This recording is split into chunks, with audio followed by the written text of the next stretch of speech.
So the way God has been speaking to me and revealing stuff to me through metaphors, symbolism, and synchronicities lately is just blowing my mind. This past Christmas, one of my accent chairs in my living room broke. It cracked at the foundation, right at the leg. And for the past 4 months, I've been trying to fix this chair. I told myself I didn't want to throw it out. It's part of a pair. I paid good money for it. First time I was convinced I had fixed it with some screws, and it couldn't hold the weight. It collapsed. Did it again. Different technique. Didn't work that time either.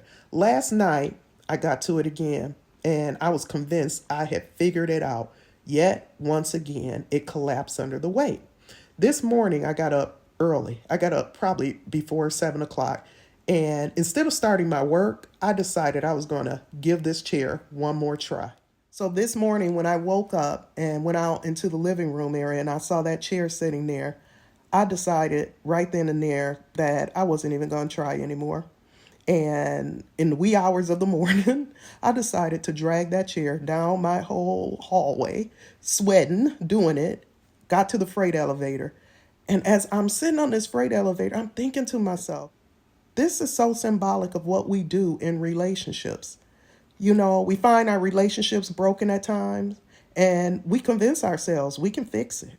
We just come up with a different technique or try a different way, give it a little bit more time. We don't want to throw it out because we love it. You know, we've gotten used to it.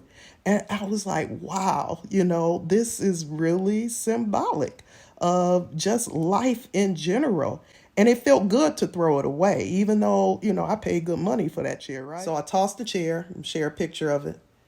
And I'm thinking, oh, this is going to make, a good story just about metaphors and just symbolism and things of that sort. And later that day, I get a call.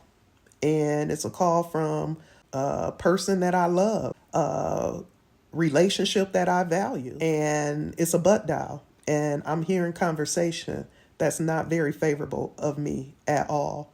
And it's not just not favorable, but some untruths, not telling the truth of the story. And it just really shattered me. But I thought to myself, look how God prepared you. Early this morning, when you should have been doing your work, you got a lesson without even knowing it of the importance of knowing when to let go.